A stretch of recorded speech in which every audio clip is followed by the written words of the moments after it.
Okay, so let me be perfectly clear here. There is no 100% objective review. And I actually always point out that I am quite subjective. So in some cases, I just like a phone more than I maybe should. And in some cases, it's the opposite. But my first impressions of the Maze Alpha were quite positive. Maybe even too positive for some people. But if you would ask me now, 1 week later, is it still the case? Do you still like it a lot? I would say yes, despite a few obvious drawbacks and disadvantages. Yes, it's super heavy, yes, it's very big, and the camera definitely isn't the best one, but it has some things going for it, especially things like the very good display and also great value. And therefore, I just want to let you know in this review why, despite it not being perfect, not even nearly that, it's still a very, very nice phone. So let's start off with the size comparison, just so you quickly see how it compares to, for example, the Umidigi Z1 Pro, that is a 5.5 inch. As you can see, obviously it's bigger and even more so, maybe for example here with a 5.15 inch, the Mi 6.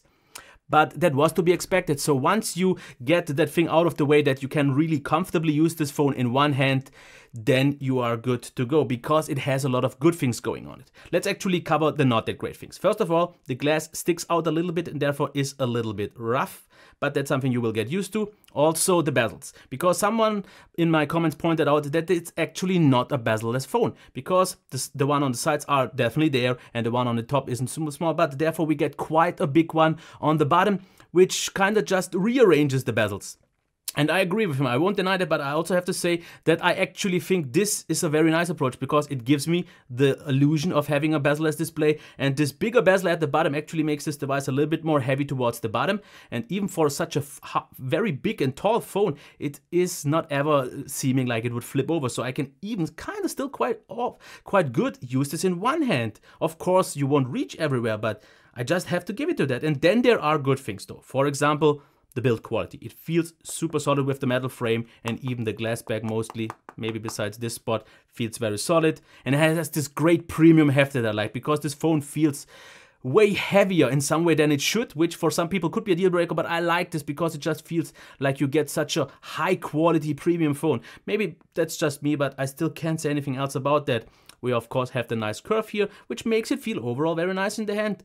And of course, the back glass will smudge up, but actually the issue for me is the one on the front, because the oleophobic is one of the weaker ones, because it smudges up quite quickly, it can't be cleaned all that easy, and it looks greasy all the time, which kind of puts a haze over this display. So that's a little bit of a downer. At home that's not so much of an issue, but especially in brighter scenarios you will see this more so. Other than that, we have the dual cam here with the flash, headphone jack at the top, on the left side we have the SD card and SIM card tray. On the bottom, USB Type-C, the speaker on the right, and the microphone on the left, with the buttons, in my opinion, being quite nicely placed, especially for such a big phone. Tactile feedback is nice, maybe not so much of an audible feedback. I also have to say two things that are not that great. Of course, the lack of the notification LED and capacitive buttons, because it uses up already the space for the fingerprint reader, so why not put buttons up there? I think the camera wouldn't be an issue in that case, but the fingerprint reader, I have to say, is good, because as you can see, it works reliable, but the screen turn-on time, as you can see here, is quite on the long side.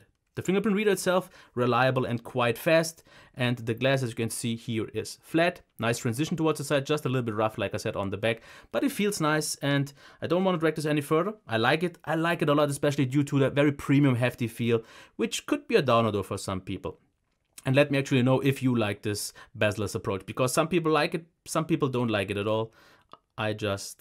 I am one of the first ones. Now, this display mirror vision gives us the options, if we go into that, to adjust so many things, even though it's not even necessary on this really good, very good display, because we can change the contrast, saturation, picture brightness, sharpness, color temperature, and even color, the dynamic contrast and all that. And it's not even necessary, which is the great thing, because this display with 620 lux at the white point is really, really impressive, and I just use it at 30%.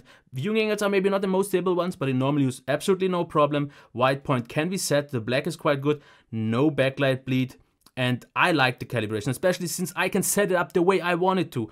Even though I have to say they made a really good job out of the box. Of course, with 6 inches and 1080p, it's not the crazy sharpest one, but at least due to being an ITS display, it never felt that it's not sharp enough. So actually quite a clear display, and therefore I will give it, even though I just recently raised my standards, a very good rating.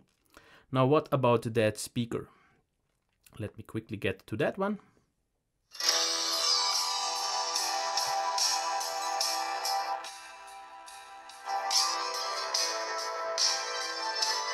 Okay, we actually get one option. Okay, that was not the plan, and I actually don't even know how I did that. This is weird. So how do I actually... Okay, that was my mistake. Because it actually has the smaller screen if it's too hard for you to handle. But since I never used it, I was actually a little bit surprised by now. But in terms of sound, we get the option for sound enhancement to boost the loudness for the speaker. What it does though is it makes it louder, which is okay, but it also adds some crackling, a little bit of distortion to it. But I would say overall it's still decent because it's in most cases loud enough. The quality isn't all that great. It is a little bit crackling, not that clear. But it's decent. It's okay. Headphone jack is, I would say, okay. Actually a little bit better than the average, and therefore I already can't complain. So, yep. A weaker part of this phone, but still good enough. Now, what about that performance? Let me actually kill all the apps and get to one thing.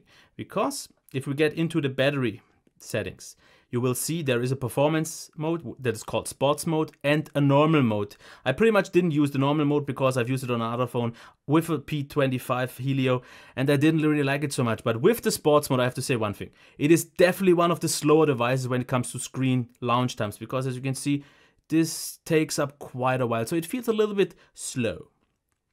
But you just have to get used to that. So it's definitely not the most snappy device, especially if you try multitasking, then it's actually fine. But the launch times are, if you would want to call out something, the biggest weakness. But what it offers, and this is something that I did not expect, such a smooth, actually very motion blur-free experience, because as you can see, very nice scrolling. Very, very nice. And this is actually above a Snapdragon 625 level because very consistent. There is a little bit of lag sometimes here and there. This was just due to the caching, so don't consider this lag to be one. But as you can see, mostly very, very fluid. And this is where it definitely knows to deliver because this is where it actually shines. A very smooth experience, a very consistent one without any bigger issues or so. Everything is very nice. Transitions, multitasking. It's just the launch times that are slow. But other than that, this is actually very, very close to, I would say, the almost flagship experience, which is something that I did absolutely not expect. The normal mode I would not really use. You can try it if you want to save some battery, but I don't think it's worth it because the battery, I mean the performance is so much better with it, with the sports mode, that you should definitely do it. Gaming performance, so I have to say, actually is also quite good. Some games, like especially Riptide, run really, really nice. And you can, of course, also play things like Asphalt Extreme with very moderate frame rates. Actually, also a little bit beyond the Snapdragon 625. Only, for example, maybe like Modern Combat. And maybe some other games didn't run all that well. But I would say in most cases it's fine. The device heats up normally. Even though it has a metal glass back, it didn't really get out of the ordinary. And I don't think... the heating or any throttling should be an issue. Now, what about the battery life? The charge time with 2 hours and 25 is a little bit on the longer side, but due to having a 4000 milliamp hour battery, I think that's fine. 30% fun off YouTube is, I would say, also good. That's kind of the average, maybe just a little bit behind it. But what I was surprised by actually quite a lot was the very good battery life. Because I would get like usually around 6 hours of screen on time. But with a caveat, I will get to that. That's why I would say maybe like 5.5 to 6 hours on mobile data. Because what this phone did a lot is turn on in my pocket. For some reason, the fingerprint reader got so close to my skin through my pants that it did actually activate. So this was a little bit weird. If you maybe have a case where it just doesn't light properly on, or maybe the other way around, this should not be a case, and then this is not a thing. And that's why I can't 100% properly tell how long it was usually on in my pants. It couldn't be for long, but still. And then around, I would say 7.5 hours maybe on Wi-Fi. So that is great battery life. Standby drain was very good, very solid, almost no drain here. Very consistent, no apps that drained more than they should have been. So I'm actually surprised. I did not expect it to be that good. No. What about software? We can cover this actually quite nice, and I did this so many times right now that I locked it. As you can see here in the settings, it is running Android 7.0, and I actually got, I think, like at least 2, if not even 3 updates since I got it. Here you can see the launcher free, so no app drawer. You could just replace this without any issues. You get pretty much a stock Android feel because not really any extra options. For the fingerprint reader, you have some, for example, the touch of the button of the fingerprint reader. You can use it for return back, music player, or the video player, and the long touch then for home, recent list, take photo, or answer the call. So at least you have some extra options. Otherwise, not really much. Of course, like I said, the display for mirror vision, some gestures, off-screen gestures, but they are so slow that I would say just forget them. I've showed this in my first impressions, just so slow. Smart sensory is where you can swipe over the screen to move pages and so on, but that's not really all that important. But what is important, you get stock Android, it's bloat free, it came internationally already available as it is, so you don't really have to root or anything. It works out of the box and actually quite good. So let's get into the cam, and yeah, that's quite a weakness here. Actually, the front-facing camera isn't yet, because as you can see here from a normal distance, the front-facing camera actually knows to deliver. Okay, sometimes you're a little bit too much contrast in not the perfect lighting situations. The white balance is a little bit off, but indoors still actually, as you can see, actually good results without any issue, and I was surprised at this video or this picture shows. But low light qualities, they are pretty weak, because the autofocus takes ages, the shutter takes ages, and you see in most cases like here, if you don't have a perfectly steady hand, you won't get a sharp picture. So don't expect it to be a great cam. It can be decent, but that's pretty much the best you can get outside. Also, sometimes details are there, and a few pictures actually look quite good, a little bit over sharpened, with the autofocus absolutely not being reliable. So I had quite a lot of misshots, and you will need tap to focus quite often, I would say, as you can see here, and then it works. For example, here HDR, this is without, and here with, and my PC due to this heat has a little bit of an issue, struggles. Okay, as you can see it here. So this definitely overexposed it. Here, I actually would say that it worked out quite good. In the next picture, once it will actually jump, and I don't know why my PC has this issue recently. As you can see here now, this does the job. And before this will get even worse, I don't know what's going on. You can take decent pics. I would say it's a halfway decent shooter, but don't expect the dual cam to make any great things, because as you can see, the bokeh mode, yeah, that is not really good. As you can see, way too weak. That doesn't really work out. So I would say just forget that feature. But other than that, you get a decent cam, but yeah, not more than that. And let me quickly cover the video. 1080p.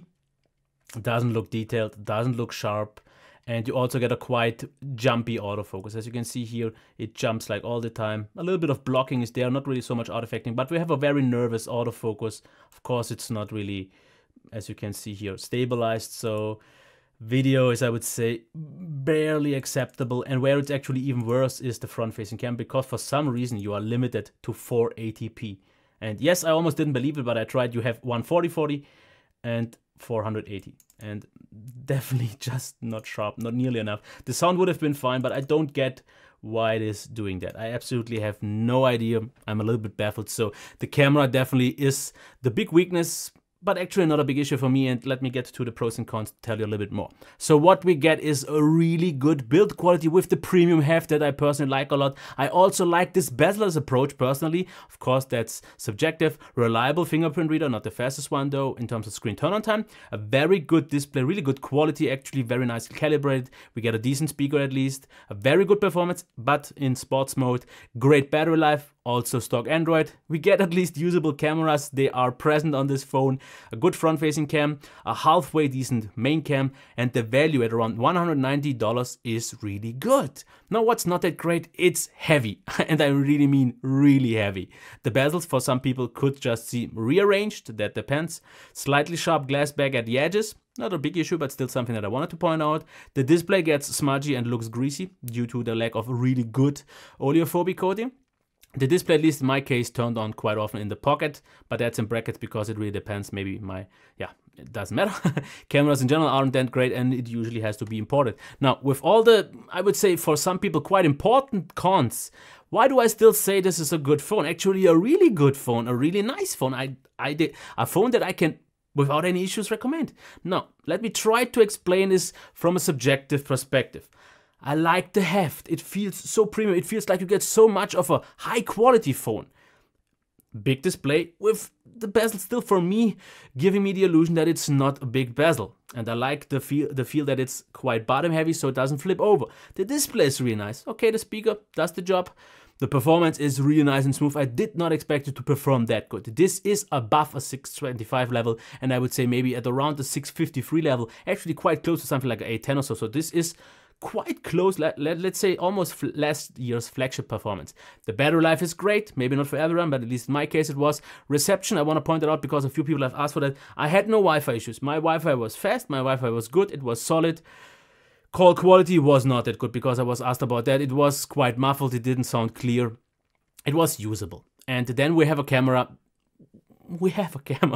Don't expect too much. It will shoot pictures, which is something that is just not important for me. So the things that aren't that important, those are not that great, at least for me, because it's heavy. I don't really mind it for some reason on this device, even though I don't like huge phones. Maybe it's the design due to me liking the Mi Mix so much. I can't really tell, but that's not an issue for me, and the camera is not an issue for me. And all the important qualities for me, like the display, the battery life, the performance and all that, that is good. And then, let's just not forget, $190, 160 euros. Where do you get so much of an actually high quality phone for that price?